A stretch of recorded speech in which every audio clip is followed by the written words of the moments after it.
자, 그러면 이제 20세기로 들어오죠.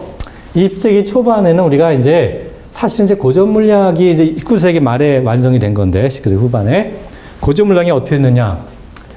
근세 질서가 그때 같이 갔었죠. 이거랑 같이 해서 자체 모순으로 우리가 좀 무너졌다라고 흔히 얘기를 할 수가 있겠습니다. 여기 무너졌다는 말을 조금 조심하실 필요가 있지만, 무너졌다는 게 완전히 엉망이 돼서 완전히 그냥 없어졌다는 뜻은 아니고, 이거의 한계가 딱 드러났다. 이렇게 생각하시는 게 좋겠습니다. 정확하게. 그래서 이때 사실 시대 정신을 가만히 보면 제가 생각나는 사람이 사실 대표적인 게 바로 이제 아주 유명한 그 니체인데, 니체가 사실 서구 정신에 그동안 서구에 기반이 됐던 정신을 이걸 완전히 무너뜨리는 그런 생각을 사실 강하게 얘기한 거죠.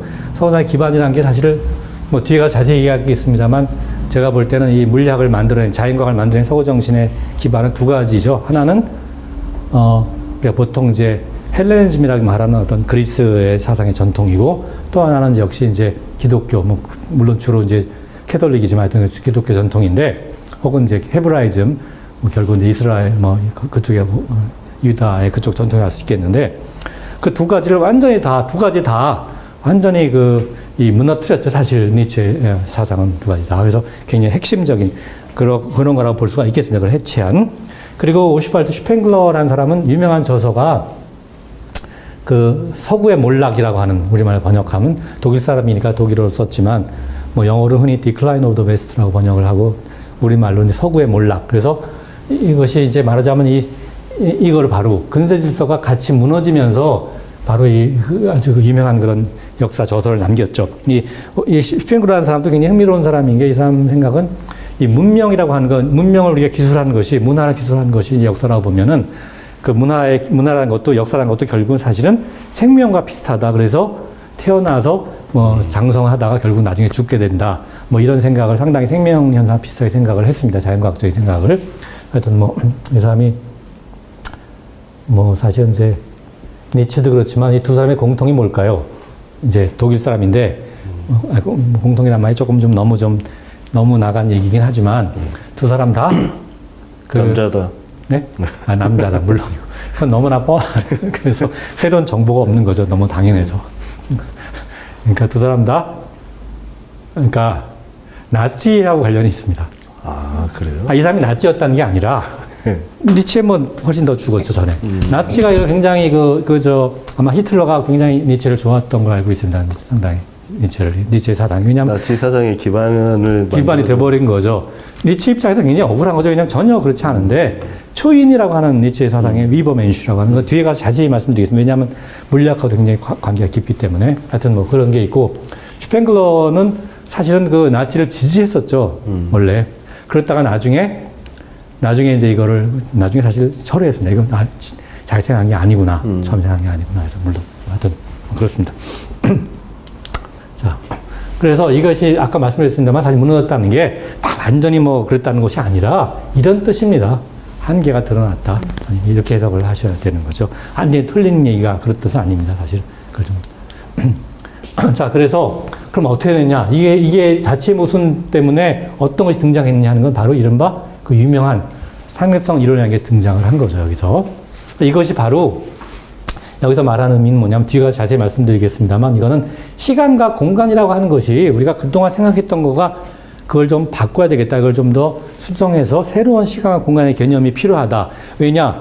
아까 말씀드렸습니다만, 그전에는 우리가 보통 생각하는 기존의 시간과 공간이라는 개념을 갖고 여러 가지 본보기, 말하자면 예제를 많이 만들어 놨는데, 그 예제를 보고 안 풀리게 됐다는 얘기죠. 안 풀리는 것이 자꾸 생겨나니까, 예제가 잘못됐구나. 예제를 바꿔야 되겠다 해서 그게 뭐냐? 바로 우리가 시간과 공간의 개념을 근본적으로 바꿔야 되겠다 생각한 겁니다. 여기다 뒤에서 자세히 말씀드리겠습니다. 이거 잘 아시다시피 아인슈타인의 가장 큰 업적이죠. 놀라운 업적이죠. 사실은 아인슈타인의. 자, 그리고 그 다음에 이제 이거 얘기를 잠깐만 말씀드리면, 무슨 말씀인지 제가 이해가 안 가시겠지만 당연히. 그러니까 무슨 얘기냐면, 움직이는 물체는 정지했을 때 비해서, 서 있을 때 비해서 길이가 짧아진다는 얘기입니다. 그러니까 여기 펜이 하나 있는데, 이 펜이 여기서 지금 재면 예를 들어서 한 15cm일 텐데, 근데 이것이 움직일 때 딱 우리가 재면은 예를 들면 10cm가 된다. 이런 굉장히 이상한 생각인 거죠. 그러니까 공간 개념이라는 게 우리가 생각하는 거랑 다르다는 뜻입니다. 그래서 길이가 짧아지고 또한 그 다음에 또 심지어 시간이 느려진다. 그러니까 우리가 정지했을 때 시간을 재는 거하고 움직이는 거를 잴 때는 시간이 또 느려지게 된다. 그리고 또 질량이 늘어나게 된다. 그러니까 이거에 예를 들면 펜을 하나 있어요. 펜이 가만히 정지했을 때 질량을 재면 예를 들어서 뭐 20g인데 이것이 움직일 때 재면 이게 30g이 된다. 뭐 이런 뜻입니다. 굉장히 이상한 얘기죠. 근데 이거 자체는 어려운 건 없죠. 왜 그런지 믿어지지가 않는 거지 이해가 무슨 뜻인지는 금방 이해하실 수 있습니다. 사실 우리가 상승 이론이 어렵다고 하는 거는 그 결과의 결과가 뭔가가 우리가 이제 그 말의 뜻을 이해하기 어려운 게 아니라 믿어지지가 않아서 그런 거죠, 사실은. 왜 그런가? 그건 나중에 말씀드리겠습니다. 그 다음에 중요한 게 바로 이거죠. 질량과 에너지가 같다는 얘기인데, 그러니까 이거 의미가 보시다시피 이렇게 이런 뜻입니다. 제 에너지가 같다는 게 바로 이렇게 우리가 이 이퀄 mc제곱이라는 건 굉장히 많이 보시지 않습니까? 누구나 다 수식이 아무리 어려워도 이건 많이 보셨을 겁니다. 여기 E라고 하는 게 에너지를 표현하는 거고 M이라는 건 질량을 표현하는 거고 C라고 하는 거는 빛의 빠르기를 말합니다. C가 구체적으로 얼마냐면 C가 2.9979 곱하기 10의 8제곱의 미터 퍼 초입니다. 그러니까 1초의 빛은 대략 30만 킬로미터를 갑니다. 대략 굉장히 빠르죠. 그러니까 여기 C에다가 뭐 3 곱하기 대략 3 곱하기 10의 8승이죠. 3 곱하기 10의 8제곱을 여기다 집어넣으면 거기에 제곱이죠. 이게 M이 조그맣더라도 E가 얼마나 커지겠습니까, 사실은. 그러니까 질량이 조금만 바뀌어서 에너지로 바뀌면 엄청나게 큰 게 되는 거고, 이 말의 의미는 뭐냐면 질량도 에너지의 한 형태다. 그러니까 에너지가 여러 가지 아까 옷을 갈아입을 수 있다고 했는데 질량도 그 중에 좀 특별하지만 특별한 옷이다라는 거죠. 뭐 어떻게 보면 비유하자면 아주 튼튼 두꺼운 갑옷이다. 뭐 이렇게 생각할 수 있겠습니다. 철 갑옷. 그러니까 질량이라는 건 에너지한 옷인데. 그래서 이 식을 이용하면 우리가 예를 들어서 질량을 조금 없애버리면 커다란 에너지로 바꿀 수 있다는 얘기가 되는 거죠. 옷을 갈아입게 해서. 그리고 이걸 이용하는 게 뭐냐? 바로 핵발전입니다. 핵에너지, 핵폭탄, 뭐 이런 게 다 이 식을 이용한 거죠. 그러니까 아인슈타인의 상승 이론에서 나오게 된 겁니다. 그 기반을 두고. 그리고 이제 가장 중요한 거가 뭐냐면 상승 이론이 말해주고 있는 결과가 뭐냐면 바로 이 문제죠. 시야와 공간의 새로운 개념이라고 했는데 이게 무슨 뜻이냐면 시야와 공간이라는 것이 그 전까지 생각은 시간은 시간이고 공간은 공간이고 서로 완전히 무관했지 않습니까? 뭐 우리가 여기서 공간이라는 건 우리가 보다시피 우리가 존재하는 이걸 말하는 거죠. 그래서 뭐 우리가 보통 뭐 3차원이라는 말을 흔히 쓰는 이유가 우리 여기 보면 이제 가로, 세로, 높이가 있으니까 예를 들어서 혹시 수학에서 배우셨으면 공간 좌표를 배우셨으면 뭐 X, Y, Z를 보통 표시해서 세 개의 자리표를 주면은 우리 위치를 결정할 수 있는 거죠. 뭐 예를 들어서 우리가 기차 같으면은 서울에서 부산 가는 뭐 기차를 탄다고 하면 서울에서 몇 킬로미터 지점이냐 숫자 하나만 딱 주면은 기차 위치를 알 수가 있는 거죠. 그러니까 그건 1차원이라 말할 수 있는 거고 우리가 배를 만일 한다고 하면 어디 태평양에 어디에 배가 있는데 배 위치를 주려고 하면 우리가 경도 위도를 딱 주면 되니까 두 개가 필요하거든요. 그러니까 면이니까 X, Y 두 개가 필요한 거고 근데 마지막으로 우리가 비행기의 위치를 재겠다고 하면은 XY뿐만 아니라 높이가 고도가 얼마인가 줘야 되니까 세 개의 좌표가 필요한 거고 자리표가 우리가 그걸 3차원 얘기하는 거죠. 그래서 우리가 보통 이야기로는 공간이 3차원이고 3차원 이른바 세 개의 좌표가 필요하니까 그 다음에 시간은 그냥 누구한테나 다 똑같이 가는 그냥 하나로 가니까 뭐 굳이 말하면 한 가지니까 하나니까 그냥 1차원이다 이렇게 말할 수 있었을 텐데 그래서 시간과 공간은 완전히 서로 별개의 무관한 거다. 아무 관련이 없다 라고 생각해 온 것이 그동안의 생각이었습니다. 20세기 초까지 생각, 19세기 말까지 이른바 고전 물리학의 생각이죠. 여기에 생각이었는데 그런데 상대성 이론에 따르면 그렇지 않고 시야와 공간은 서로 얽혀 있다. 무관한 게 아니라 서로 독립적인 게 아니라 무관하게 얽혀 있어서 이른바 사천이 되고 이걸 뭐라고 부르냐? 그러니까 시야와 공간을 합쳤으니까 시공간이라고 부르겠다는 거죠. 영어로는 스페이스 타임이라고 합니다. 스페이스 타임. 공간이 스페이스고 시간이 타임이니까 뭐 공시간이 됐죠. 공시간 이렇게 부릅니다. 우리말보다 시공간이라고 하는데 근데 뭐 뒤에 가서 말씀드리겠습니다만 사실은 그러니까 서구에서는 20세기 들어와서 이제 비로소 이 시공간이라는 개념이 나왔는데 동아시아는 어떨까요? 뒤에 가서 말씀드리겠습니다. 동아시아 미리 컨닝을 하면은 동아시아에서 이런 개념이 있죠. 예, 한자인데 우주입니다. 우주. 우주란 개념이 우주라는 개념이 바로 4차원 시공간이다라고 하는 것이 바로 이 한스이라는 얘기인데 동아시아에서 우주라는 개념은 굉장히 오래된 개념이죠. 아주 오래해서 그 전한 시대에 아마 회남자에 처음 나온 걸로 알고 있는데 아주 몇천 년 전이죠. 근데 여기 우가 무슨 뜻이냐? 이게 바로 공간이라는 뜻이거든요. 공간. 우주는 뭐냐? 이게 바로 시간의 뜻입니다. 정확히. 그래서 그래서 우주라고 하는 건 사실 곧바로 바로 스페이스 타임의 의미를 갖고 있는 거죠. 사실 이미. 그러니까 동아시아는 훨씬 더 오래전에 우리가 생각하는 우주라는 건 바로 시공간이다라는 생각을 했다고 볼 수가 있는 거죠. 하여튼 뭐. 자. 그리고 여기에 이제 뭐 이런 문제가 있는데 이게 시공간이라는 것이 일반적으로 평평하지 않고 우리가 만일에 2차원의 면을 보시면 면이라는 게 이게 평면도 있지만 이렇게 좀 구부려서 곡면이 있을 수 있지 않습니까? 마찬가지로 그러니까 이런 우리가 이 4차원의 시공간, 3차원의 공간도 마찬가지인데 3차원 공간이 꼭 평면이 아니라 그러니까 평평하지 않고 좀 굽어 있을 수 있습니다. 우리 머릿속에 그릴 수는 없지만 우리는 3차원의 공간만 생각할 수 있고 우리가 그린다는 건 2차원에 그릴 수밖에 없지 않습니까? 면에. 그러니까 한계가 있지만 상상을 해서 3차원의 공간이 평평하지가 않고 뭔가 이렇게 좀 굽어 있다. 그렇게 생각할 수가 있죠. 그래서 실제로 시공간이 이게 굽어 있는데 일반적으로 굽을 수 있는데 이게 굽게 되면은 굽었다는 게 무슨 뜻이냐? 거기에 어떤 그 힘이 존재하면 이게 정확히 말하면 중력인데 중력이 존재하면 시공간이 굽게 되고 그렇게 굽어 있는 시공간이 있으면 거기에 굽음에 맞춰서 물체가 움직이게 되기 때문에 역시 물체의 힘과 운동하고 이 시공간의 구분과 서로 이렇게 영향을 주고받는다고 할 수 있겠습니다. 뭐 이게 말이 좀 너무나 이렇게 황당하게 들리시겠지만 이제 나중에 이제 제가 상승 이론을 좀 공부하게 되면 무슨 뜻인지 이제 이해할 수 있습니다. 그래서 제가 굉장히 충격적으로 봤던 게 인터스텔라 영화 보면은 처음에 이제 웜홀을 외계인인지 뭔지가 만들어 놓잖아요. 근데 웜홀 근처에 가니까 그 캐릭터 한 명이 질문을 해요. 웜홀인데, 그러니까 홀인데 구멍인데 왜 동그란 구처럼 보이냐. 그러니까 이게 평면에서는 2차원에서는 구멍은 뻥 뚫린 그냥 홀처럼 보이겠지만 이게 3차원의 구멍은 구로 보인다 이렇게 설명을 하더라고요. 그래서 저는 근데 아직도 그게 잘 이해는 안 가요, 솔직히. 그러니까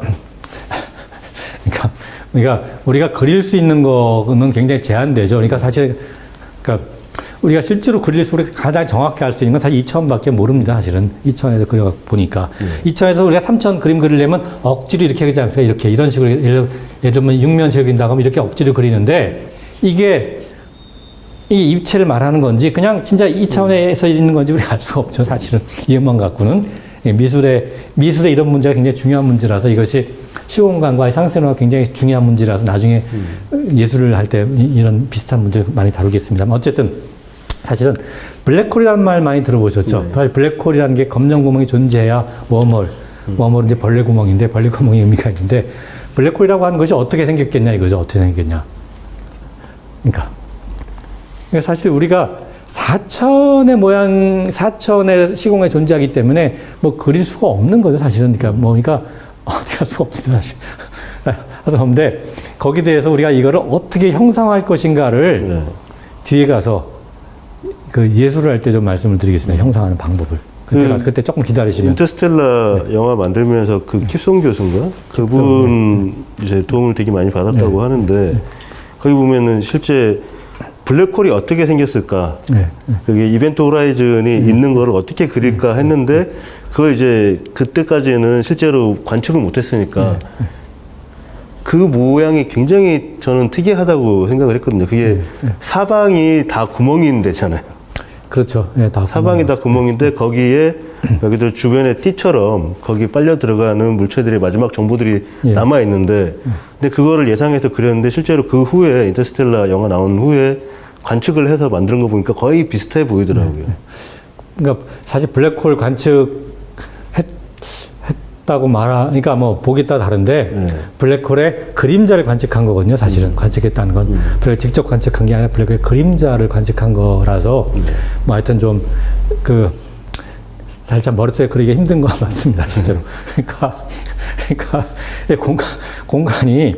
공간이라고 하는 것이 굉장히 그러니까 4차원의 시공간을 먼저 생각을 해야 되고 거기서 이렇게 그러니까 거기서 말하자면 어떤 singularity, 그러니까 특이점인 건데, 공간의 특이점인 거니까, 제가 생각 가장 좋은 거는, 그러니까 이걸 2차원으로 잠시 생각을 하고, 네. 2차원에서 그리는 건 가능하거든요. 그러니까 2차원에서 그린 거에 2차원 모양을 갖고 이거를 더 이제 차원을 높여서 그러니까 머릿속에 상상할 수밖에 없는 것 같습니다. 사실 그러니까 그거 어떻게 그래야 될지. 왜냐하면 그거 문제가 아까 말씀드렸습니다만 예술에서 20세기에 들어와서 예술에서 이제 상상 이론의 영향을 받아서 예술의 핵심이 그 중에 하나 대표적인 것이 이제 사실은 이제 여러 가지가 있지만 그 중에 하나가 큐비즘, 입체파, 뭐 입체주의라는 거고 잘 아시니까 조금 이따 얘기하겠습니다. 그 다음에 또 하나는 이제 뭐 표현은 좀 잘못됐지만 보통 이렇게 그러니까 슈프라마티즘이라고 하는 건데 뭐 절대주의라고 하는데 전 번역은 잘못된 것 같아요. 하여튼 그런 거에서 굉장히 다른 식으로 정반대식으로 형상을 하거든요. 4차원이라는 거를. 네. 그걸 보시면 그러니까 그 형상화 우리가 이걸 어떻게 머릿속에서 이렇게 한 차원 높이 이제 끌어올릴 수 있을까 하는 걸 좀 그 경우들을 보실 수 있을 것 같습니다. 그러니까 좀 이건 좀 보시면 이거 사실 예술할 때 나올 건데 하여튼 조금만 일단 더 나가겠습니다. 일단. 그 다음에 더 문제되는 건 뭐냐면 상수론뿐만 아니라 그 다음에 이제 이어서 양자학이라는 것이 이제 만들어졌는데 양자학은 상수론보다 더 좀 과격해서 혁명이라서 이거는 이제 시공간 개념을 좀 바꾸자는 건데 시공간이라는 게 거기 있고 거기 위에서 어떤 물체들의 뭐 현상들이 일어난다, 자연상이 어떻게 할 것인가 생각하자는 거지만 이거는 양자학은 서술 방식 자체를 아예 바꾸자는 겁니다. 그 전에 고전 물리학하고 달리. 그래서 예를 들면 이제 무슨 얘기냐면 상태라고 하는 것이 문제인데 이 상태라는 것이 그냥 주시면 돼요. 그냥. 이 상태라는 것이 굉장히 이렇게 뭔가 이렇게 그러니까 추상 공간을 생각하자는 거거든요. 굉장히 이상한 생각인데 그 전까지 고전 물리학에서 우리가 상태라고 하는 건 예를 들어서 우리가 어떤 물체의 상태가 뭐냐 하는 건 그 물체가 어떤 순간마다 어떤 위치에 있고 어떻게 움직이느냐 이게 상태거든요. 그러니까 뭐 말하자면 내가 여기서 뭘 던졌었을 때 이 던진 공이 날아가는 그런 그 이른바 궤적 이런 그 자리끼를 봤었으면 어떤 순간마다 어떤 위치에 있고 그것이 어떤 속도로 움직이냐를 보면은 나중에 어디로 떨어질지 알 수가 있는 거니까 그것이 상태인데 양자역학에서는 그렇게 않고 그게 상태가 아니라 상태라는 것 자체가 굉장히 뭔가 우리가 직접적으로 그러니까 그릴 수 없는 어떤 추상적인 공간에서 존재하는 거다 이렇게 생각을 바꾼 겁니다. 굉장히 이상한 생각을 한 거죠. 그래서 보면은 여기서 그래서 우리가 이제 이렇게 되면 이것이 뭐냐 하는 건 자세히 뒤에서 말씀드리겠습니다만 여기 여러 가지 이상한 현상이 많은데 그 중에 하나가 양자 간섭이라고 하는 겁니다. 퀀텀 인터피어런스 그리고 또 양자 얽힘 이런 현상들이고 이런 현상들이 뭔가 하는 건 사실 지금 말씀드리기 굉장히 어렵고 뒤에 가서 양자를 제가 제대로 정확하고 자세하고 깊이 있게 강의를 하려고 생각하니까 그때 가서 잘 알 수 있을 것 같고 여기 무슨 뭐 겹실 틈 실험이니 EPR라는 건 아인슈타인, 포도스키, 로젠 세 사람 이름을 딴 건데 아인슈타인은 그 양자역학 굉장히 싫어했거든요. 이거는 믿지 않았습니다. 끝까지 사실은. 그래서 그런 문제. 그 다음에 슈레딩거라고 하는 유명한 이제 양자역학을 만든 사람 중에 한 사람인데 고양이라고 하는 뭐 이상한 현상들 이런 것들에 대해서는 뒤에 가서 자세히 말씀을 드리겠습니다. 굉장히 흥미로운 현상들이지만 하여튼 이중슬릿 실험을 겹실틈이라고 쓰는 걸 저는 처음 봤어요. 예, 이게 영어로는 더블 슬릿이거든요. 네. 더블 슬릿. 그래서 그러니까 슬릿을 우리말로 하면 딱 쉴틈이기 때문에 쉴틈. 그 다음에 더블이라는 거는 두 개란 얘기니까 겹으로 있다. 겹실틈.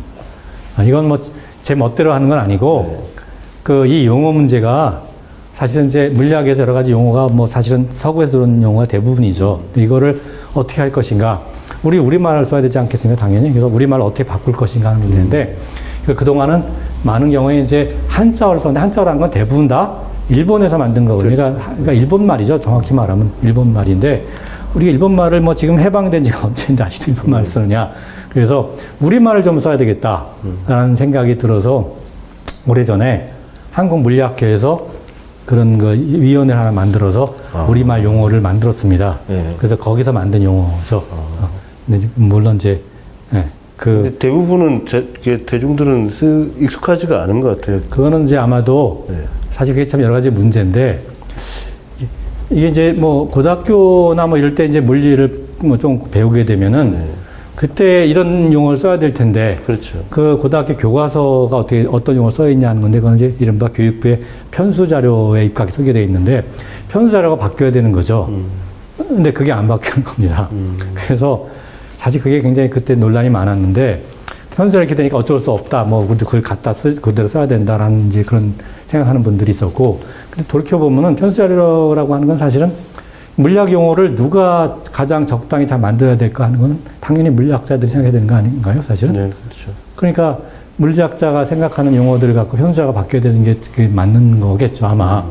근데 뭐 아무래도 관료의 어떤 여러 가지 문제들 때문에 그게 안 돼서 상당히 좀 아쉬웠는데 사실 이게 물리학계에서도 이 문제가 뭐 이렇게 많이 바꿔놓은 것이 이제 뭐 그걸 또 뭐 좀 물리학자 분들 중에 그걸 또 안 좋아하는 분도 있고 왜냐하면 전통적으로 쓰던 것이 익숙하니까 이게 편하게 이고 갑자기 바꾸려니까 힘들죠 사실은 사람이 다 이렇게 그 새롭게 바꾼다는 건 어렵기 때문에 그래서 나이가 들면 다 보수적이 될 수밖에 없는 겁니다 사실은 그 이유가 사실은 여러 가지 거기에 대해서 제가 나중에 말씀드리려고 하는데 물리학적으로 해석하기 위해서 근데 어쨌든 그래서 하여튼 지금 이제 여러 가지 바꾼 용어를 굉장히 많이 바꾸어서 우리말을 용어를 만들었는데 그 중에 반 정도는 다시 좀 많이 없어져 가고 있고 물리학계에서 그래도 뭐 반 정도는 아직 살아서 있습니다. 그래서 뭐 이 용어를 주도해서 만든 사람 중에 하나가 사실 저라서 아니 근데 문제가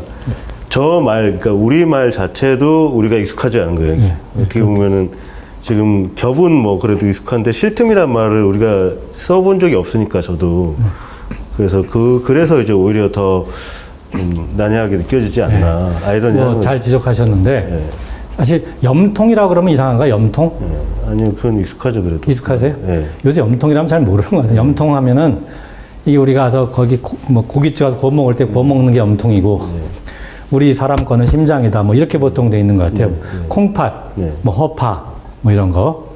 근데 그러니까 이거 우리야 좋은 말들이 있는데 우리 말이 점점 없어져 가고 이게 뭐 요새 가서 한자어보다 오히려 그냥 이렇게 영어를 그냥 갖다 쓰는 게 하도 그냥 일상이 돼버렸는데 뭐 그냥 슬릿을 그냥 쓰는 거죠. 슬릿 예를 들어서 슬릿 이렇게 거기에 대해서 제가 이렇게 이것이 왜 저는 좀 문제일까 생각하는 것이 이제 제가 나중에 이제 인문학 얘기를 할 때 과학과 인문학 얘기할 때 그때 문화 언어의 문제를 우리가 이 과학의 관점에서 어떻게 볼까 하는 거를 자세히 말씀드리려고 합니다. 사실 이 언어의 문제를 언어의 문제가 바로 이런 문제하고 결부가 되는데 되게 코미디 같은 일이 한 번 있었는데 한 몇 년 전에 애플에서 홈페이지에 그러니까 제품 뭐 아이폰 15가 나왔다 그러면은 아이폰 15 토파복이란 말을 썼어요. 아, 토파복이. 네, 토파복이란 말을 썼는데 아무도 그 말을 모르는 거예요. 한국인들은 아무도 모르고 미국 회사인 애플이 알려주는 말이 이게 쭉 이렇게 훑어보는 거다라는 그렇죠. 한국 고유어다라고 알려주니까 우리가 이제 좀 벙찐 거죠, 사실은. 저는 그게 참 굉장히 안타까워서 우리말 교육이 너무 좀 잘 안 돼 있다 생각이 들어 저는 굉장히 좀 의도적으로 우리말을 좀 쓰는데 이 문제를 좀 아주 굉장히 자세하게 제가 좀 들여다 보려고 합니다. 이제 뒤에 가서 문화와 언어의 문제에서 이 문제를 상당히 제가 몇 해 전에 뭐 한글날 맞아서 한글 문화연대 한글학회가 후원하고 한글문화연대가 주최하는 데 가서 한번 강의를 한번 했었거든요. 이 문제에 대해서, 이 언어의 문제에 대해서, 한글 용어에 대해서. 하여튼 거기에 관련된 얘기를 좀 뒤에서 얘기를 할 기회가 있을 겁니다, 아마. 자,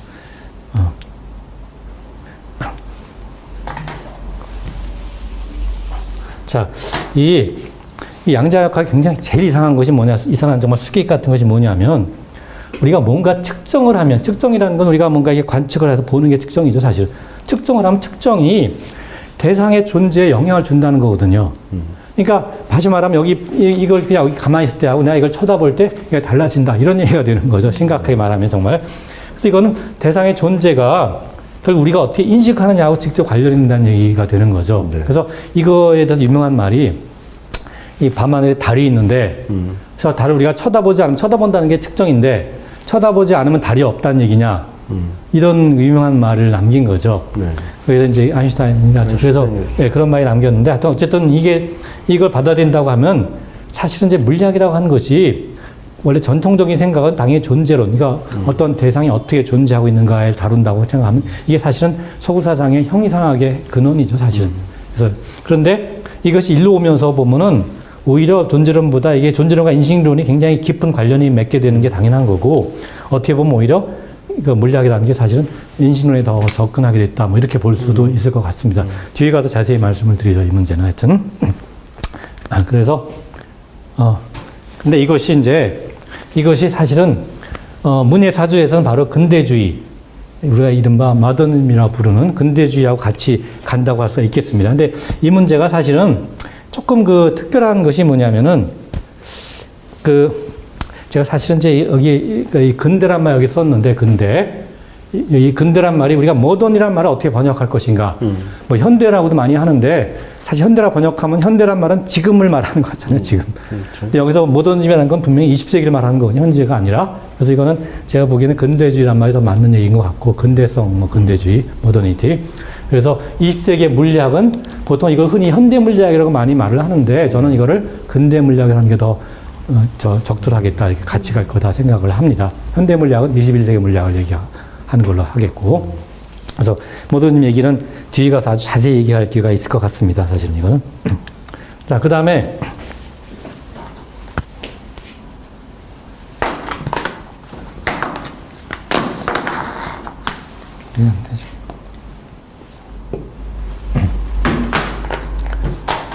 그 다음에 이제 20세기 중반이 되면 우리가 이제 통계역학이라는 것이 굉장히 잘 확립이 많이 되게 되는데, 이런 새로운 이런 방법이, 여기 핵심은 바로 여기 썼었지만, 바로 엔트로피라는 거, 그리고 정보라고 하는 겁니다. 이것이 바로 21세기 물리학의 굉장히 중요한, 이른바 핵심으로 자리 잡게 되는데, 이 문제, 여기 대해서 이건 굉장히 중요한 문제니까 이것도 정말 자세하게 말씀을 드리려고 합니다. 앞으로. 그리고 열역학 둘째법칙이라는 거 많이 들어보셨죠? 뭐 흔히 제2법칙 한자로 이렇게 하지만, 이거는 뭐냐면 엔트로피라고 하는 게 말하자면 저절로 감소할 수는 없다. 늘어나면 늘어나지 줄을 수는 없다, 이런 얘기고, 이건 바로 못되짚기란 말은 우리말 뭐냐면 한자어로 말하면 비가역, 그 뒤로 갈 수 없다, 이런 얘기죠. 되짚을 수 없다, 되짚어 갈 수 없다, 그런 뜻입니다. 그러니까 시간이, 쉽게 말하면 시간이 다시 과거로 갈 수 없다, 이런 뜻이죠. 미래로 이렇게 앞으로만 가지, 시간이 과연 가는 거냐 하는 건 정말 흥미로운 문제인데, 뒤에 가서 자세히 말씀을 드릴 기회가 있을 겁니다. 시간과 우주에서. 시간 비대칭이라는 얘기죠. 비대칭이라는 게 무슨 얘기냐면, 과거와 미래가 우리가 공간 같으면, 예를 들어서 이쪽 방향 사실 뭐 차이가 없지 않습니까? 이쪽 생각 차이가 없으니까 대칭이라고 말할 수 있는데, 시간에 대해서는 미래와 과거가 분명히 다르지 않습니까? 우리가 볼 때 굉장히 다르죠. 그리고 우리는 저는 이렇게 계속 늙어만 가지 다시 젊어질 수가 없거든요, 안타깝게도. 왜 그럴까? 우리가 그걸 보통 시간 비대칭이라고 얘기하는데, 왜 그러냐 하는 이런 것이 다 여기 이제 관련이 되는 거죠. 그래서 이 문제가 굉장히 흥미로운 문제고, 여기 대해서 뒤에 가서 자세히 말씀을 드리려고 생각을 합니다. 그리고 우리가 보통, 그래서 자연현상이라고 하는 것이, 우리가 옛날에는, 그전에는 대상 자체의 성격만 알면 된다고 생각을 한 겁니다, 사실은. 근데 이 관점을 보면서 특히 정보라는 개념이 여기 정보라 엔트로피는 동전의 앞뒷면 같은 겁니다. 뒤에 가서 자세히 말씀드리겠습니다. 이게 들어오면서 대상 자체의 성격만 중요한 게 아니라, 그 대상에 대한 그 정보가 얼마나 우리한테 전해질 수 있는가, 우리가 얼마나 그 정보를 얻을 수 있는가가, 그것도 굉장히 중요하다라는 생각을 하게 된 겁니다. 그런 걸 알게 된 거죠. 이거가 다가 아니다는 거죠. 이게 다가 아니라 대상의 정보가 얼마나 우리에게 전해질 수 있느냐, 이것도 중요한 것이 중요됐다고 말할 수가 있겠습니다. 그래서 그리고 이제 20세기 후반이 되면서 이른바 혼돈, 카오스라는 것이 다시 등장을 하게 됩니다. 그 옛날에 고대에 있었던 카오스라는 게 다시 이제 부활하는 거죠. 그래서 여기서 말하는 카오스라는 건 뭐냐면, 뒤에 자세히 말씀을 드릴 기회가 있겠습니다만, 무슨 얘기냐면, 이거는 뭔가 조기 조건에 굉장히 민감해서 우리가 예측할 수 없다는 뜻이거든요. 그러니까 무슨 얘기냐면, 제가 이걸 던져서, 예를 들면 우리가 야구에서 투수가 공을 던져서 스트라이크를 던지면, 근데 또 똑같이 던지면 똑같이 또 스트라이크가 되겠죠. 그건 왜 그러냐면, 우리가 던질 때 처음에 공에 어떤 위치에서 공에 어떤 속도를 주냐가 결정이 되면, 공의 운동은 이른바 뉴턴의 아까 말하는 고전역학, 즉 A는 M분의 F라고 하는 그 뉴턴의 운동의 법칙 혹은 움직임의 법칙에 기술이 되기 때문에 어디로 갈지가 정확히 결정이 되거든요. 그에 따라서 우리가 마음대로 할 수가 있는 거죠. 그런데 제가 만약 주사를 던진다, 주사위 딱 던졌었을 때 어떻게 잘해갖고 하면은 이제 6이 딱 나왔어요. 그럼 또 똑같이 하면, 똑같이 하는 게 똑같은 위치에서 똑같은 속도를 주고 던지면 또 6이 나와야 될 것 같은데, 해보시면 안 그런다는 거 다 아시죠? 아무래도 6이 안 나오거든요. 타짜가 돼. 다짜가 돼도 못 합니다. 사기를 안 치면. 그러니까 1이 나오기도 하고, 뭐 4가 나오기도 하고, 뭐 제멋대로 나오지 않습니까? 왜 그렇게 했냐 이거죠. 제가 공을 던져서 돌 걷어기 맞추는 거나 주사위 던지는 거나 둘 다 똑같이 뉴턴의 이른바 움직임의 법칙에 의해서 기술된 건 똑같거든요. 그런데 왜 이렇게 다르냐 이거죠. 굉장히 이상하지 않습니까? 그러니까 왜 그래요? 그건 왜 그러냐? 네. 이제 왜 그러냐면, 그러니까 제가 공을 던져서 어디 맞추는 거는 제가 아무리 똑같이 던지려고 해도 조금은 달라지지 않겠습니까? 투수가 아무리 똑같이 던지려고 하더라도 뭐 처음에 공의 약간 위치가 조금 다를 테고 또 던진 속도도 조금 차이가 나겠죠. 네. 그러면 따라서 어떻게 어디 맞을 것이냐, 어디로 갈 것이냐가 조금 차이가 날 겁니다. 그러니까 여기서 약간 달라지니까 저기서 조금 달라지는 거죠. 그러니까 따라서 그냥 똑같이 스트라이크를 줄 수 있는 거죠. 조금 차이가 나지만. 스트라이크 존이 커가지고. 네, 존이 웬만큼 되니까. 존이 한 점이라면 못 맞춥니다. 그렇지만 존이 제법 되니까 따라서 여기 왔다 여기 왔다 갔다 할 수 있는 거죠. 그런데 주사위는 마찬가지죠. 제가 아무리 똑같이 던지려고 하더라도 조금 다르지 않겠습니까? 처음에 각도 좀 다르고 이렇게 치는 것도 다르고 속도도. 그런데 약간 조금의 차이가 여기 떨어지는 거가 어떻게 되냐. 결과는 완전히 다른 걸 줄 수 있는 거거든요. 6이 될 수도 있고, 3이 될 수도 있고, 2가 될 수도 있고, 그렇게 되는 거죠. 그러니까 처음에 초기 조건에 약간의 차이가 결과는 완전히 다르게 진다는 겁니다. 그러니까 다시 말씀드리면 주사위도 처음과 100% 완벽하게 똑같이 던지면 똑같이 6이 나올 겁니다. 그렇겠죠. 그렇지만 그건 불가능하죠. 아무리 똑같이 하려도 약간 차이가 나는데 그 약간의 차이가 결과는 완전히 다를 수가 있게 되는 거거든요. 그래서 그걸 바로 우리가 이렇게 말을 합니다. 초기 조건이 굉장히 민감하기 때문에 따라서 초기 민감하니까 초기 조건이 약간만 달라도 결과는 완전히 달라지니까 따라서 우리가 현실적으로 예측할 수가 없는 거죠. 그런 거죠. 그래서 우리가 생각할 때 결정론이 옳지 않다라고 생각을 할 수가 있는 거죠. 근데 사실 여기서 좀 조심할 점이 여기 결정론이라는 말이 우리가 초기 조건을 몰라서 그런 거지 초기 조건을 정확히 할 수 있다면 결정된 거 아니야 사실은. 우리가 모르는 거지 사실은 결정된 거 아니냐 생각하실 수도 있죠. 그럴까요? 할 수도 있죠. 네, 네. 그렇게 생각하게 되죠 사실. 네, 네. 사실 그렇게 생각이 됩니다. 근데 그렇지 않을 수도 있다는 것이 제 생각입니다. 여기에 대해서는 나중에 자세히 말씀드리겠습니다. 본원적으로 결정이 안 될 수도 있다는 생각할 수도 있습니다, 사실은. 그건 너무 어려운 얘기니까 좀 잠깐 잊어버리시고, 당분간은. 어쨌든. 자, 이런 예가 굉장히 많은데, 대표적인 게 주사위죠. 네. 그 다음에 사실 근해 미는 것도, 근해를 우리가 주기적으로 축축 밀으면 근해가 잘 될 것 같지만, 만약에 이걸 좀 규칙적으로 밀더라도, 그게 조건이 잘 맞은 준해 운동이 굉장히 불규칙해질 수 있습니다. 이렇게 뭔가 이렇게 혼돈스러울 수 있는 거죠. 네. 근데 빵 반죽 문제는 뒤에서 자세히 말씀드릴게요. 빵을 반죽할 때 어떻게 반죽하면 잘 섞일까 하는 이런 문제고, 가장 대표적인 날씨죠. 자, 우리가 날씨를 예측할 때, 자, 우리가 예를 들어서 일식이란 거 아시죠? 일식, 개기 일식 이런 거. 일식을 하면 앞으로 일식이 몇 년 후에 몇 월 며칠 몇 시 몇 분에 딱 생긴다라는 걸 우리가 정확히 예측할 수 있거든요. 그건 왜 그러냐? 아까 말씀드렸듯이 천체 운동이 굉장히 규칙적이기 때문에 그런 거고, 왜 규칙적이냐 하면은 바로 뉴턴의 고전력학으로 잘 표현되기 때문에, 기술되기 때문에 우리가 처음 조건이 알면은 그 다음에 어떻게 바뀌어나갈까 우리가 아주 정확하게 예측할 수 있는 거죠. 자, 그런데 우리가 날씨는 어떻게 예측하냐면 날씨는 결국 우리가 공기가 어떻게 순환하냐 문제거든요. 공기의 습도가 얼마나 있고 어떻게 순환해서 그래서 온도가 어떻게 변하게 되느냐 이런 거를 하는 건데 그것도 역시 똑같이 뉴턴의 고전역할 기술이 됩니다, 당연히. 기술되는 거니까. 그러면 날씨라는 것도 우리가 초기 조건이 다 주어지면 날씨도 정확하게 결정이 돼야 될 것 같은데, 실제로는 안 그렇죠. 그렇죠. 아시다시피 우리가 날씨 예측 못 하지 않습니까? 아까 개기일식 우리가 100년 후도 정확히 예측하는데, 날씨를 100년 예측하는 커녕, 1년 후도 커녕, 일주일 후도 예측을 잘 못 하죠, 사실은. 그러니까. 왜 그런가? 바로 이래서 그런 거예요, 똑같이. 주사위랑 똑같은 뜻입니다, 바로 이래서. 주사위처럼. 그러니까 약간의 차이가 완전히 다르게 되기 때문에 그런 거고, 거기에 대해서는 뒤에서 자세히 말씀을 드리겠습니다. 이게 기후 문제하고 굉장히 직접 관련이 있기 때문에 기후를 제가 이제 환경과 기후 문제를 다루게 되면 그때 왜 문제인가 이런 문제가 말씀을 드릴 수 있을 것 같습니다. 그래서 요거 다 마치고 좀 하겠습니다, 일단. 자, 그 다음에 이제 그래서 혼돈이라는 문제가 나오니까 이제 혼돈과 지수가 핵심적인 개념이 된 거죠. 근데 혼돈과 질서의 문제라는 거는 혼돈이라는 게 그냥 마구잡이로 마구잡이 혼돈으로 끝나는 게 아니라 질서 혼돈이 사실 굉장히 같이 갑니다. 사실 둘이 서로 관련이 있어서 밀접하게 관련이 돼 있어서 우리가 그걸 보통 뭐 이중성이다 말을 하기도 하고 상호 보완적이다 말을 해서 이른바 서구 사상에서 보면 딱 변증법적인 그런 느낌은 굉장히 강하게 합니다. 예를 들어서 우리가 혼돈 속의 질서를 우리가 말할 수도 있고 혼돈이란 게 아무렇게나 정말 마구잡이가 아니라 그 안에 또 묘한 질서가 있거든요, 사실은. 뭐 그래서 여러 가지 뭐 물 끓는 게 대표적인 현상 중에 하나이긴 한데 뭐 뒤에 가서 자세히 말씀을 드리겠습니다. 갑자기 좀 마음이 약간 급해져서.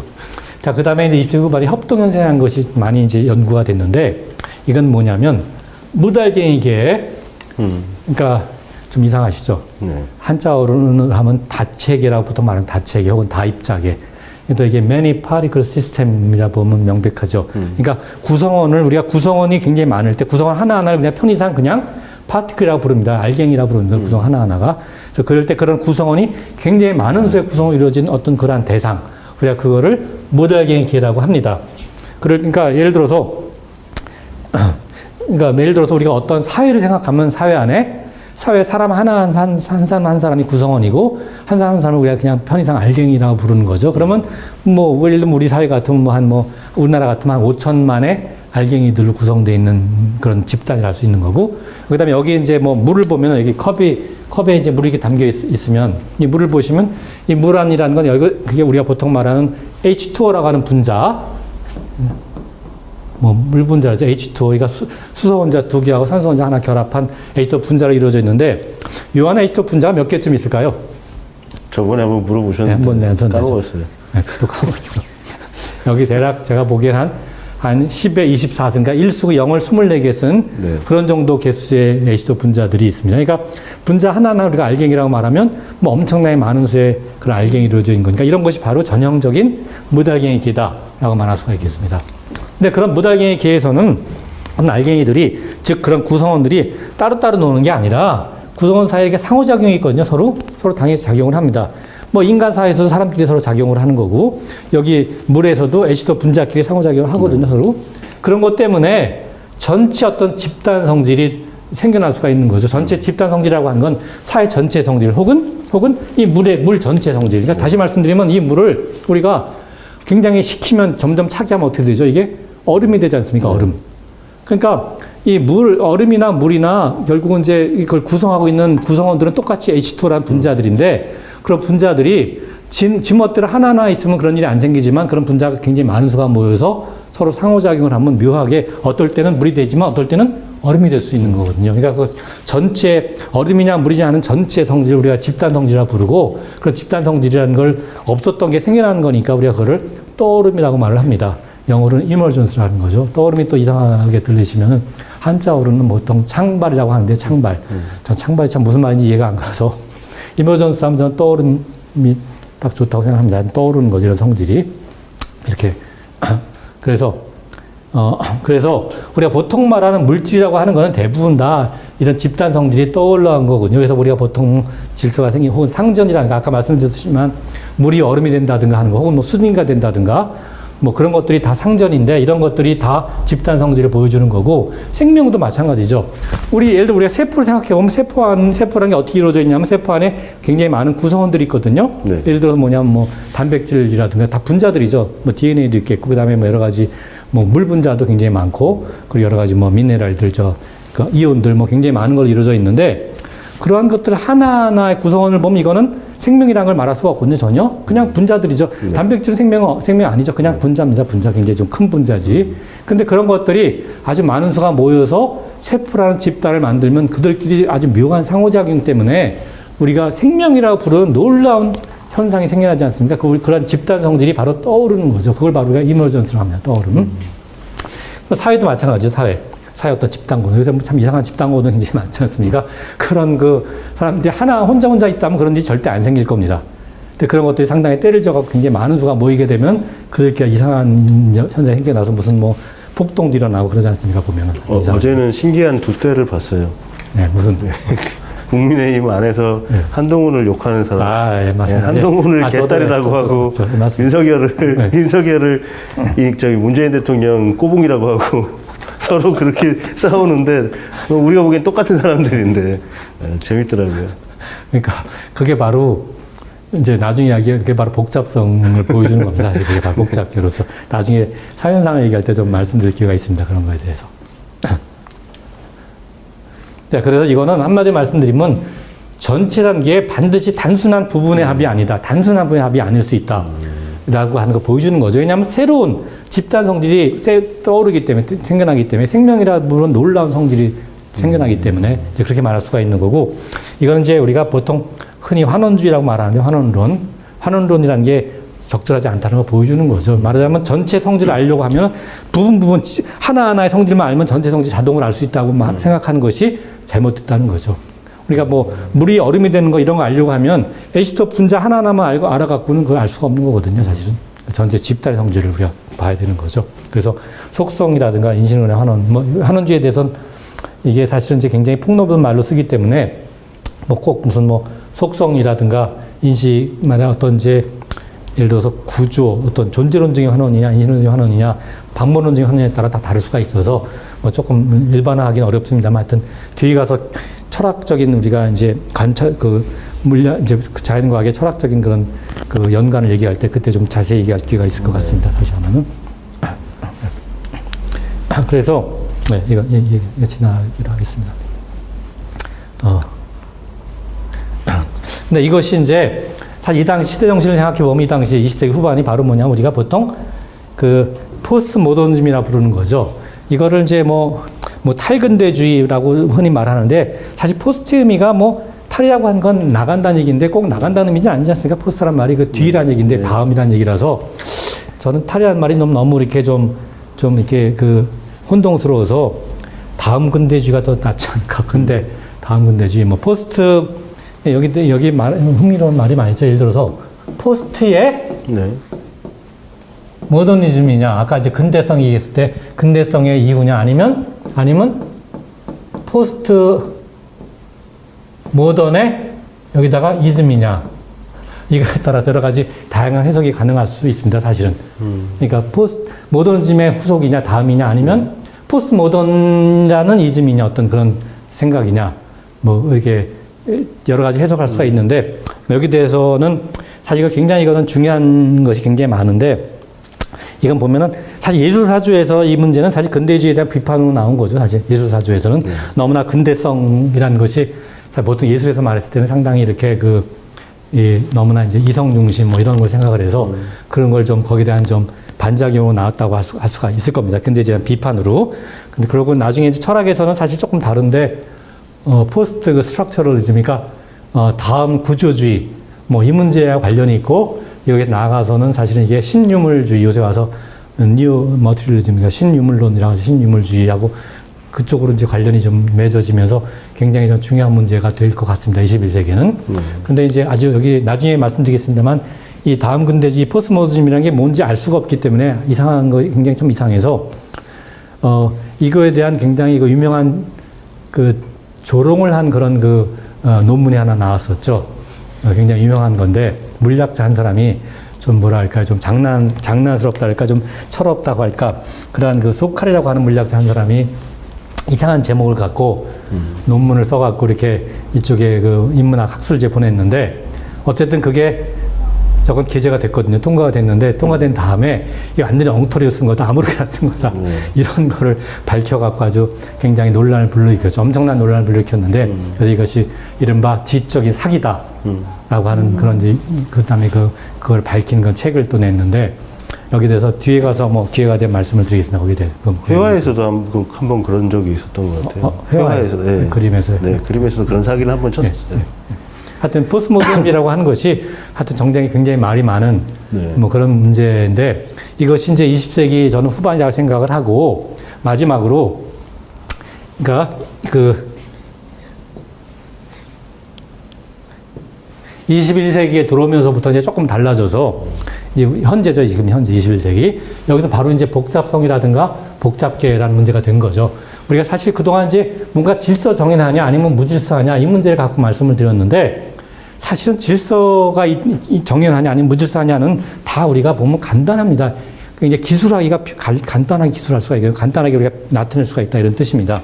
그런데 여기서 실제 우리가 보는 자연이라고 하는 거는 자연현상은 뭐 때로는 질서정연한 것도 있고 때로는 굉장히 물리세 보이는 것도 있지만 그렇지만 또 많은 경우에는 이런 질서와 무질서의 경계에 있는 것도 굉장히 많습니다. 사실 이런 것이 이걸 뭐 이런 표현을 쓰기도 하지만 근데 이것이 한마디 말하면 뭐냐면 뭔가 변이성이 굉장히 크다는 뜻이거든요.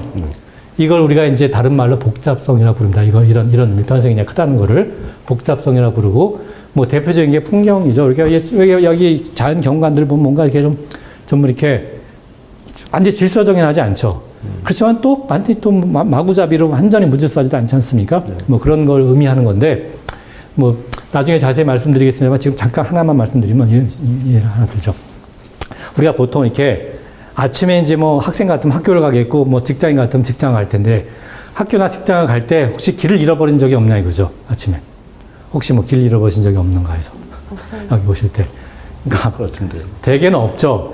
물론 뭐 그 전날 뭐 만취해서 아침에도 술이 안 깼다. 뭐 그러면 모르겠지만 보통은 괜찮을 겁니다. 근데 왜 그럴까 하는 걸 생각해 보면은 집과 예를 들어서 뭐 직장 사이의 거리가 완전히 질서정연하다면 그건 무슨 얘기냐면 모든 게 다 바둑판으로 생각하시면 돼요. 바둑판으로 돼 있어서 바둑판이고 길이 다 건물도 다 똑같이 뭐 직립면체가 똑같이 이렇게 반듯하게 딱 있고 모든 게 다. 그러면 과연 길을 찾을 수 있겠냐 이거죠. 그러니까 모든 게 다 바둑판이죠. 길도 다 바둑판으로 다 똑같이 있고요. 여기나 저기나 다 똑같은 거죠. 다시 말하면 모든 마다 다 똑같고 건물도 다 똑같고. 그럼 우로 몇 칸, 좌로 몇 칸 이렇게 세 가지가 하지 않는 이상. 그러니까 그렇지 않은 이상 못 찾을 겁니다. 반대로 완벽하게 무질서하다면, 그러니까 뭐 비유하자면 뭐 좀 비유가 그렇지만 뭐 쓰레기장처럼 모든 게 다 완전히 뒤죽박죽 있다고 하면 그럼 어떨까요? 길이건 건물이건 모든 게 다 뒤죽박죽 완전히 뒤섞여 있다면 역시 못 찾겠죠. 그런데 실제는 어떤가요? 실제 우리가 뭐 보면은 이제 집과 직장 사이가 보면은 뭐 완전히 질서 정연하지도 않고 또 완전히 무질서하게 섞여 있지도 않지 않습니까? 되게 이렇게 적절하게 말하자면 이렇다는 얘기죠. 뭔가 질서와 무질서의 경계에 있다고 느낄 수가 있습니다. 사실 적절하게. 그래서 그렇기 때문에 변이성이 굉장히 큰 거거든요. 많이 변할 수가 있기 때문에. 그래서 우리가 구분을 할 수가 있습니다. 구분을. 그러니까 완전히 질서 정연하거나 완전히 무질서하면 변이성이 너무 없기 때문에 구분이 어렵거든요. 그러니까 나중에 자세히 말씀드리겠습니다. 복잡계를 실제 공부할 때. 그게 무슨 뜻인가. 어쨌든 그걸 우리가 말하는 거죠. 그래서 중요한 거는 이런 복잡계라고 하는 거는 그 복잡계를 구성하고 있는 어떤 그 구성원 하나하나의 복잡성이 있는 것이 아니라 걔네들이 특별하게 짜여져 있기 때문에 복잡성이 전체 집단 성질로서 떠오르는 거거든요. 그 구성원 하나의 성질이 아니라. 그러니까 그것이 중요하고 그래서 이건 핵심 재료가 뭐 쩔쩔매미라는 것이 핵심 재료인데 여기에 이거 뭐 삼각관계 같은 건데 이건 뒤에 가서 자세히 말씀을 드리겠습니다. 그래서 이거는 왜 그러냐 하는 건 이런 쩔쩔매미라는 게 있으면은 그러니까 모든 사람이 다 구성원들이 다 전부 다 이해가 똑같아서 다 하나로 무조건 하나로 딱 이렇게 결정을 내릴 수가 없다는 그런 뜻입니다. 예, 쩔쩔매미 이해상충해서 그렇기 때문에 변이성이 좀 커지게 되는 거거든요. 변이 가능성이. 그래서 복잡성이라는 형질이 생겨나는 거고 뒤에 가서 자세히 말씀을 드리겠습니다. 예, 아주 핵심이기 때문에. 그래서 이러한 복잡성을 보이는 그러한 대상을 우리가 복잡기라 부르는 거죠.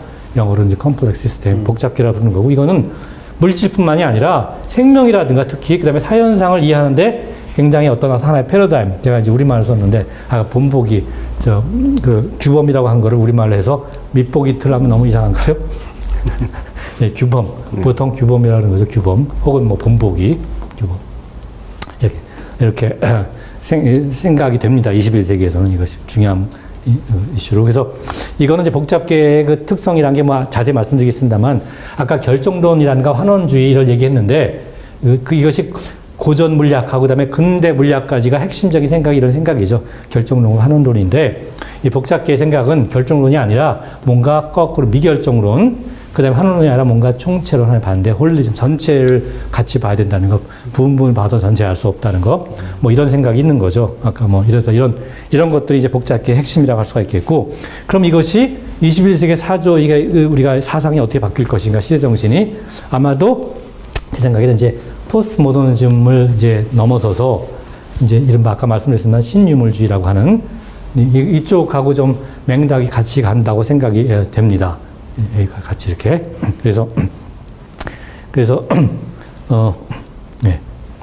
그래서 이 문제에 대해서는 물론 뒤에 이제 우리가 과학과 인문학의 얘기를 할 때 그때 아주 상세하게 좀 얘기를 하려고 합니다. 굉장히 저는 상당히 중요하다고 생각이 되기 때문에 이 문제가 신유물주의의 이 문제가 그래서 뒤에서 말씀드리겠고, 그래서 지금 이제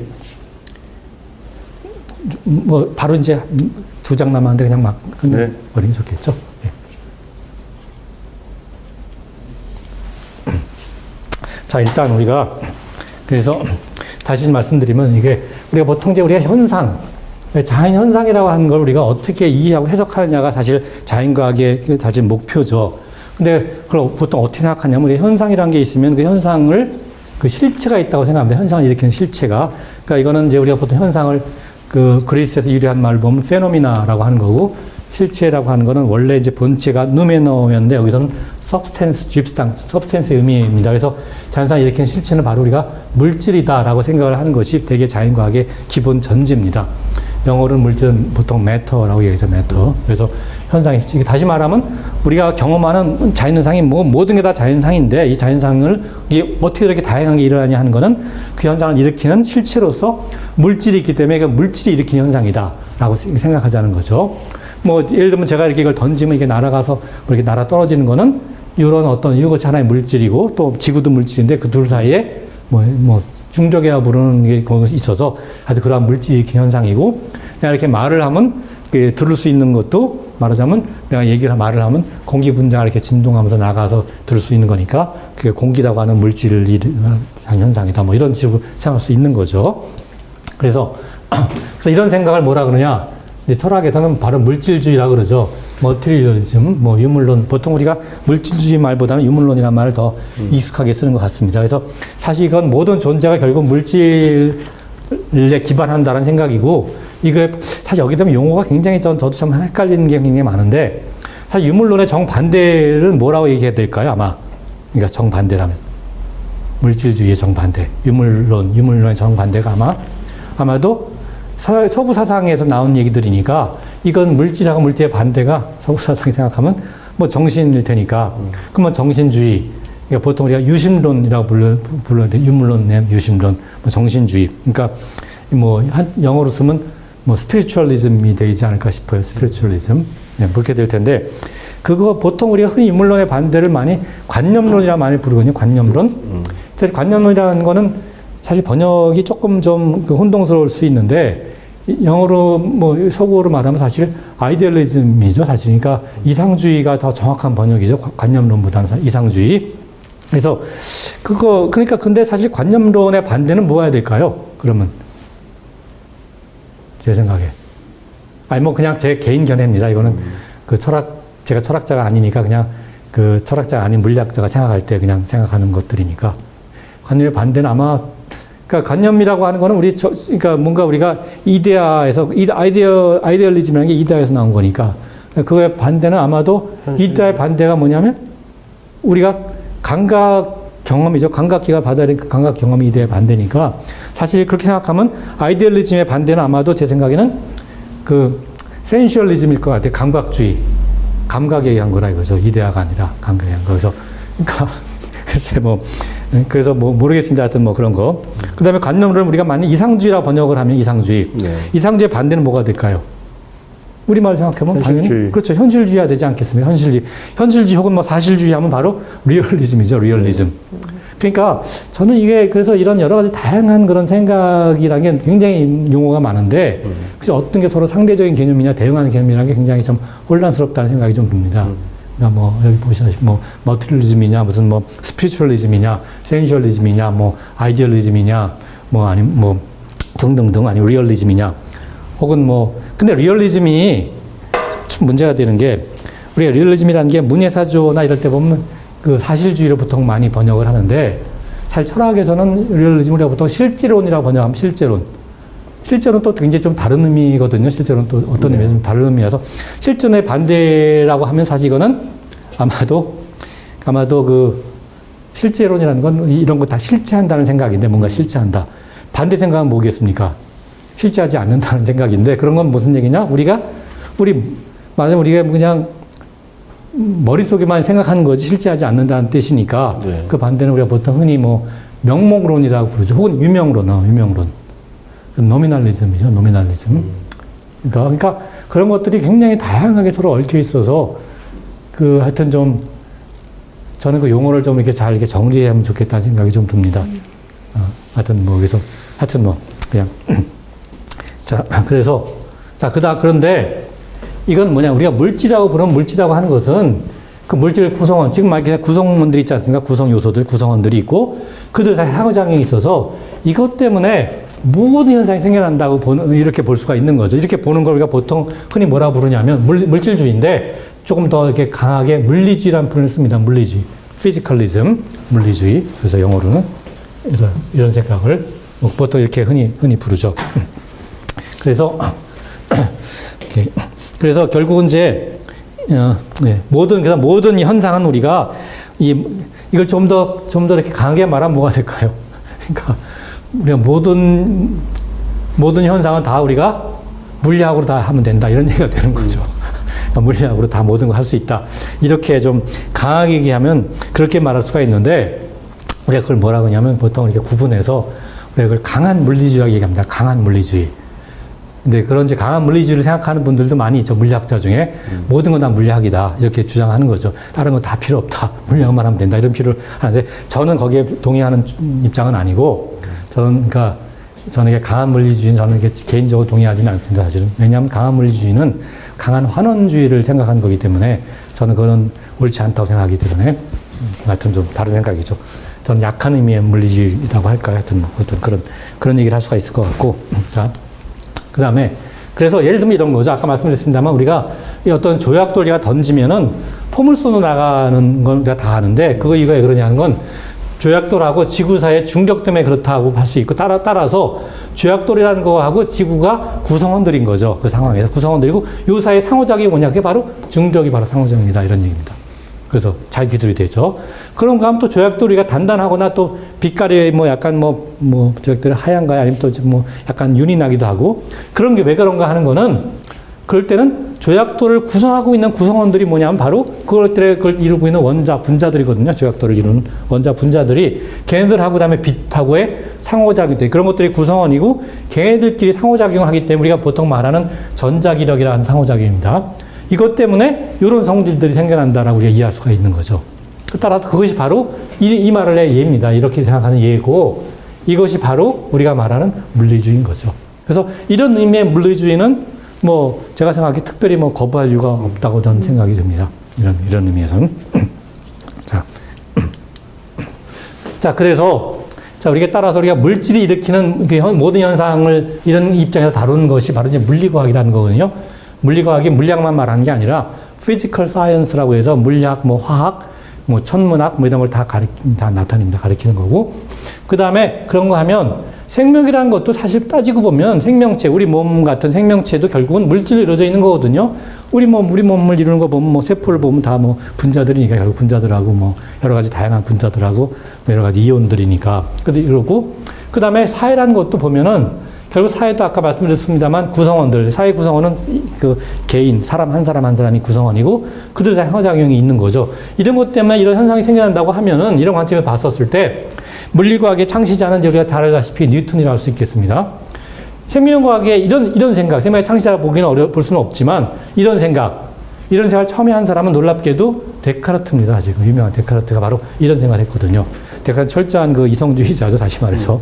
그래서 생명상도 이렇게 생각하면 되니까 이렇게 할 수 있을 거라 믿었고 그 다음에 사회과학의 관점에서 사회를 이런 생각으로 한 사람의 가장 잘 알진 사람은 바로 토마스 홉스라는 사람이거든요. 토마스 홉스. 그래서 홉스 하면은 여러 가지가 있지만 중요한 거 하나가 이런 생각이죠. 홉스의 생각 중에 하나가 이 홉스라는 사람은 사실 굉장히 기계론적인 유물론이라서 사회 현상도 다 이렇게 똑같이 이렇게 생각할 수 있다고 생각을 한 거고, 여기 썼습니다만, 그래서 굉장히 환원적이죠. 그래서 원자들의 구성 요소가 갖고 우리가 물질이 되듯이 사회란 것도 철저하게 원자처럼 하나하나가 원자 같은 거다. 하나의 구성원들이, 사회의 구성원이. 그렇게 생각을 해서, 결국은 개인들이 모여서 사회를 이룬다고 생각을 한 거죠. 그러니까 사실 생명이나 사회도 다 하나의 기계처럼 본 겁니다. 이 홉스의 생각은. 좀 너무 나갔다는 생각이 저는 굉장히 드는데, 홉스의 저서 중에 유명한 저서가 있지 않습니까? 리바이어든이라고 하는 거.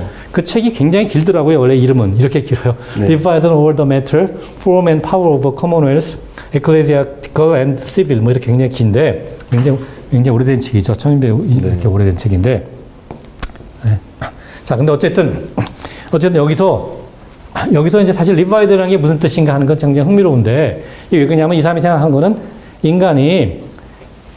그러니까 인간은 굉장히 이렇게 아주 끔찍한 존재들이기 때문에, 인간은 완전히 그냥 그런 존재이기 때문에 인간이 보존하고 생존을 하려면은 이 유명한 말 있지 않습니까? 벨룸 옴니니움 콘트라 옴네스에서 이렇게 뭐라고 번역하죠 우리? 만인에 대한 만인의 투쟁. 그렇죠. 만인에 대한 만인의 투쟁. 그렇기 때문에 인간이 사회를 이뤄서 생존하려고 하면은 철저하게 누군가 통제를 해야 된다라는 뜻입니다. 그래서 권력을 완전 위임이 필요한 거고, 그것이 바로 리바이든을 말하는 거죠. 그래서 결국 홉스의 생각은 개인이 모여서 사회를 이룬다는 거는 제가 보기에 받아들일 수 있지만, 그런데 결론은 뭐냐? 전체주의가 필요하다는 겁니다, 결국. 근데 이게 다 기계 같은 거니까 모든 게 다 결정론적인 거고, 그렇게 너무 심하게 생각하는 점이 있습니다. 홉스의 생각은. 저는 이렇지 않고 사회가 어떻게 존재할 수 있는가를 바로 저는 그거를 이제 논의를 아주 깊이 있게 하려고 생각합니다. 다 이제 나중에 있지만. 그 다음에 아까 말씀드렸듯이 오기스트 콩트라는 사람이 사회학을 창시한 사람인데, 사회 물리학이라고 불렀다는 거. 여기 듀리갱이라든가 막스, 프로이트, 슈펜글 아까 얘기했었죠. 그래서 이건, 근데 문제가 뭐냐면, 사회 현상을 이렇게 생각했었을 때, 이게 모조리 다 고전 물리학의 바탕을 두고 이렇게 생각을 한 겁니다. 보시다시피 다 옛날이니까. 그래서 이건 고전 물리학의 원래가 결정론, 환원론, 기계론 이런 생각을 하고 있는 거기 때문에 당연히 사현상도 이렇게 생각을 한 거죠. 이거는 굉장히 저는 그러니까 바람직하지 않다, 적절하지 않다라고 저는 그렇게 생각을 합니다. 그래서 따라서 무슨 얘기냐면 우리가 이제 현재 근대에 오면서 고전적인 물질이라는 개념이 근대로 오면서 에너지라는 개념이 더 중요한 개념으로 바뀌었거든요. 이건 에너지라는 개념은 사실은 이제 조금 더 확장하면 우리가 마당, 한자어로는 장이라고 그러죠. 중력장, 전기장 혹시 들어보셨으면 그런 뜻입니다. 장이라는 거는 우리말로 표현하면 마당이거든요. 마당. 영어로는 field라고 그러죠. 예를 들어서 gravitational field 하면 중력장이라는 뜻입니다. 중력마당. 그래서 이 마당이라는 게 에너지를 갖고 있기 때문에 이제 마당의 개념이 다른 에너지 개념이 중요해지는 거고, 물질보다 오히려 마당의 개념이 더 중요하게 된 그런 셈인데, 이런 것이 이제 사실 물질과 시공간이 서로 영향을 주고받기 때문에 마당이라는 건 시공간과 분리할 수가 없는 거거든요. 시공간이 같이 있는 거기 때문에 이런 게. 근데 이제 말씀드리고 싶은 거는 이것이 근대까지고 현대 오면 어떻게 되냐? 이것이 바뀌어서 정보라는 개념이 이제 핵심 개념으로 들어오게 됩니다. 에너지에서 정보로. 그러니까 말하자면 근세까지는 물질, 근대에서 에너지, 그 다음에 혹은 마당, 그 다음에 현대에 와서는 이제 정보 개념이 핵심이 된다는 걸 제가 말씀을 강조하고 싶고, 그래서 이 문제가 바로 복잡계 문제라든가 여러 가지로 관련이 있다는 것을 제가 이제 말씀을 앞으로 드리려고 합니다. 그래서 마지막으로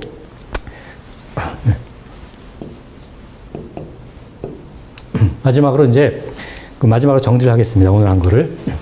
물리학이라고 하는 거는 기본적으로 보편식 체계를 추구하는 건데, 그래서 우리가 보통 이론 과학이니 이런 말을 불립니다. 그래서 무슨 자연과학의 전형이라는 표현을 쓰기도 하죠. 그래서 무슨 물리가 요새 많거든요.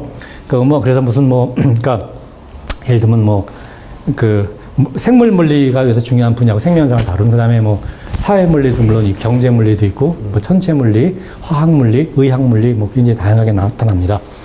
그래서 근데 물리학의 방법이 이제 아까 말씀드렸지만 보통 우리가 고전역학이라든가 고전역학 양자역학을 합쳐갖고 우리가 동역학이라고 부르는 거고, 여기에 그 다음에 시간과 공간을 어떻게 할 거냐에 따라서 옛날식으로 시간과 공간을 별개로 취급할 거냐, 아니면 둘을 합쳐갖고 4차원 취급할 거냐에 따라서 이 두 가지 나눌 수 있고, 그 다음에 그 대상을 우리가 입자로 표상할 것이냐, 파동 혹은 마당으로 표상할 것이냐에 따라서 나눌 수가 있겠습니다. 방법을. 그런가 하면 통계학이라는 건 아까 말씀드렸듯이 우리가 기본적으로 무달갱이계, 다시 말하면 구성원이 굉장히 많은 그러한 대상을 다루는 방법인데 여기는 이제 그래서 이런 동역학과 달리 하나하나 구성원 하나를 다루는 게 아니라 이 전체 집단을 다루기 때문에 뭔가 기술 방법이 달라지고 거기서 필연적으로 등장하는 게 바로 엔트로피와 정보라는 개념입니다. 앞으로 이거 자세히 이제 말씀을 드리려고 합니다. 그래서 마지막 말만 소개하면은 everything is particles란 말이 있었습니다. 이거 particle란 말은 이제 알갱이란 얘기죠. 그래서 이걸 동역학에서 입자로 취급하는 이런 걸 말하는 거고 그런데 이거는 그 다음에 어떤 말이 있냐. Everything is fields. 이거는 이제 field라는 게 마당이라는 뜻이니까 마당 이론을 말합니다. 그래서 파동 모형. 이거 대상을 파동으로 보자는 겁니다. 이 입자로, 알갱이로 보지 않고. 즉, 에너지가 이거는 물질이 중심이고, 이거는 에너지가 중심이라는 뜻입니다. 다시 말씀드리면. 근데 이게 다가 아니라 알고 보니까 everything is information. 모든 거는 정보다. 이걸 다루는 방법이 바로 통계학이고, 이런 말 한 사람이 이제 필러라고 하는 굉장히 유명한 물리학자인데, 이 사람이 그러니까 무슨 얘기냐면 자기가 물리를 잘 몰랐을 때는 모든 게 입자인지 알갱이인 줄 알았는데 물리를 좀 알다 보니까 모든 건 마당이구나. 근데 물리를 정말 더 잘 알다 보니까 모든 거는 정보다. 뭐 이런 의미로 말한 겁니다. 정보가 굉장히 중요하다는 의미를. 그래서 이것이 이제 복잡계 핵심이 이거고, 그러니까 이거는 말하자면 이거는 근세까지 물리학이고 그다음에 이거는 근대 물리학이고 이거는 현대 21세기 물리학이다라고 뭐 좀 말씀을 있겠습니다. 그래서 마지막으로 뭐 흔히 이제 뭐 물리학의 분야를 여러 가지 말할 수 있는데 물질의 구성 단계나 대상에 따라 보통 분류를 합니다. 그래서 무슨 뭐 입자 물리, 입자라는 거는 가장 우리가 궁극적으로 물질을 구성한다고 생각하는 뭐 양성자, 중성자, 기본 입자들 그런 걸 다룰 거냐, 아니면 원자 핵을 다룰 거냐, 핵. 이건 핵공학, 핵 에너지와 관련이 깊은 거죠. 아니면 원자 분자를 다룰 거냐, 아니면 이런 분자나 원자 아주 많은 수가 모인 우리가 보통 생각하는 물질은 엄청나게 많은 수의 이제 원자 분자가 모인 건데 우리가 그런 걸 보통 응집 물질이라고 부릅니다. 그래서 그런 걸 다룰 거냐, 아니면 이제 특히 빛이 좀 특별하니까 우리한테 굉장히 중요하니까 빛만 따로 다루는 분야가 있고, 뭐 플라즈마 유체라고 하는 거는 뭐 우리가 액체나 기체 같은 건 좀 특이하기 때문에 고체랑은 다르기 때문에 뭐 그런 걸 다뤄서 보통 이런 정도로 물리학의 분야를 되게 이렇게 나눕니다. 이렇게 나누고, 그다음에 여기서 특별한 물리, 이런 특별한 물리로서 천체 물리, 이제 우주를 다루는 천체 우주를 다루는 천체 물리, 그다음에 생물 물리, 생명을 다루는 화학 물리, 뭐 의학 물리, 지구 물리, 경제 물리, 사회 물리 이런 등등이 있고, 이런 걸 모듈이 다 제가 소개를 해드리려고 합니다. 이 전체 강의에서 이런 것이 어떻게 하나 하는 걸. 여기서 가장 흥미로운 건 역시 천체 물리하고 생물 물리 아닐까요? 그다음에 뭐 경제, 사회 물리. 이런 게 가장 흥미롭다고 생각이 듭니다. 하여튼 뭐 말씀을 드리려고 생각하고. 그리고 마지막으로 뭐 통계물이라는 것이 있는데 이건 그냥 잘 있고. 그래서 오늘 이걸로 이제 좀 그 말씀을 마치려고 생각을 합니다. 그래서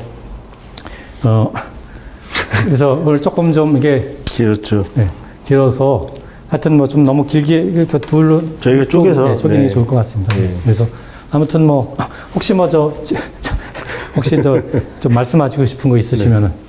이왕 늦은 김에. 네. 저희가 이제 낮 시간에, 그러니까 오전 시간에 또 하다 보니까 많은 분들이 못 들어오시죠. 직장 생활 하시는 분들도 계시고. 그리고 뭐 전혀 또 당연히 모르셨고, 이거 공부도 늦어서 오늘 아침에. 지금 오늘 두 군데 채널에 나갔는데, 원자력 안전과 미래랑 저희 채널이랑 두 군데 나갔는데, 합쳐서 한 170분 정도가 시청하셨어요. 저희가 지금 교수님께서 이걸 꼭 여러분들한테 말씀해 주시고 싶다라고 하셔서 오랜 이제 교직 생활과 물리학자로서 우리나라 최고의 물리학자로서 그동안 연구했던 내용들을 인문학적으로 여러분들한테 접근하고 싶다라는 그 요구에 따라서 저희가 이 방송을 진행하고 있습니다. 사실 그 교수님하고 저는 더 탐사 때도 방송을 여러 번 했었고요. 그리고 상당히 식견이, 그러니까 우리가 단순히 물리학을 공부하는 게 아니라 여기 지금 또 마지막에 말씀하셨듯이 뭐 사회물리학, 그러니까 이게 인간도 하나의 그 물리학에서의 하나의 입자로도 볼 수 있고 하나의 장으로도 볼 수 있고 그리고 사람들의 인포메이션으로도 볼 수 있다.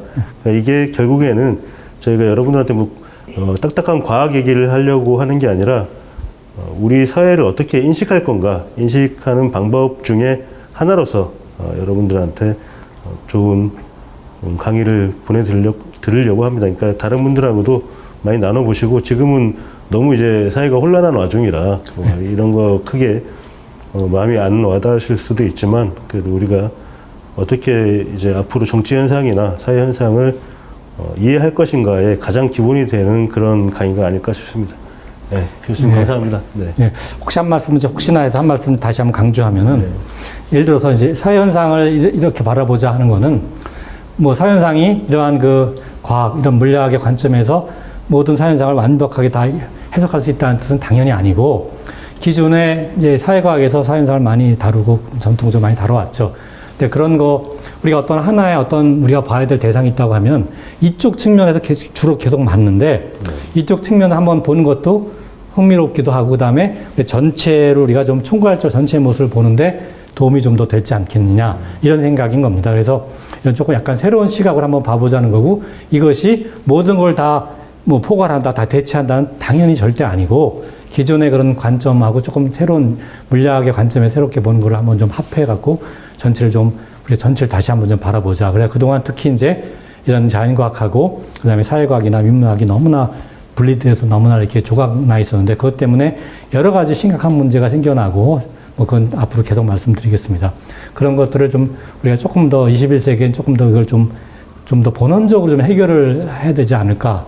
그런 생각에서는 이런 자연과학적인 인식과 그 다음에 사회과학, 그 다음에 인문학적인 인식이 조금 더 합해서 우리가 좀 같이 한번 좀 조각을 이어붙여서 좀 전체를 좀 보려고 하는 그런 통합적인 생각을 하려고 하는 시도가 좀 필요하겠다. 그런 관점에서 여러분한테 꼭 좀 말씀을 드리려고 하는 겁니다. 덧붙이면 지금 최감독께서 말씀하셨지만 우리 사회가 지금 상당히 좀 불안하고 좀 이상한 정말 굉장히 좀 불안한 상황인데 우리가 왜 이렇게 됐을까? 그러니까 이 교육에 제가 이제 오랫동안 교육을 한 경험에서 보면 교육이란 게 참 뭔가 좀 적절하지 않게 좀 잘못된 이상적이 아닌 좀 그런 문제가 있다고 생각이 돼서 이런 문제들이 총칭해서 우리가 교육으로 결국 결부되지 않을까. 우리가 어떻게, 교육이라는 건 우리가 꼭 누굴 가르치는 것뿐만 아니라 우리 스스로 자신을 우리가 어떻게 다시 쌓아가야 될 것인가. 저 첫 시간에 교양에 대한 문제를 말씀을 드렸는데 그런 의미입니다. 그래서 그걸 처음에 말씀드린 이유고 우리가 좀 새롭게 좀 다시 한번 쌓아가자. 그래서 새로운 사회를, 새로운 미래를 우리가 한번 좀 다시 만들어 보자. 이러한 좀 시도를 좀 해보고, 모색을 좀 해보고 싶은 겁니다. 네, 오늘 수고하셨습니다. 네, 고맙습니다. 감사합니다. 감사합니다.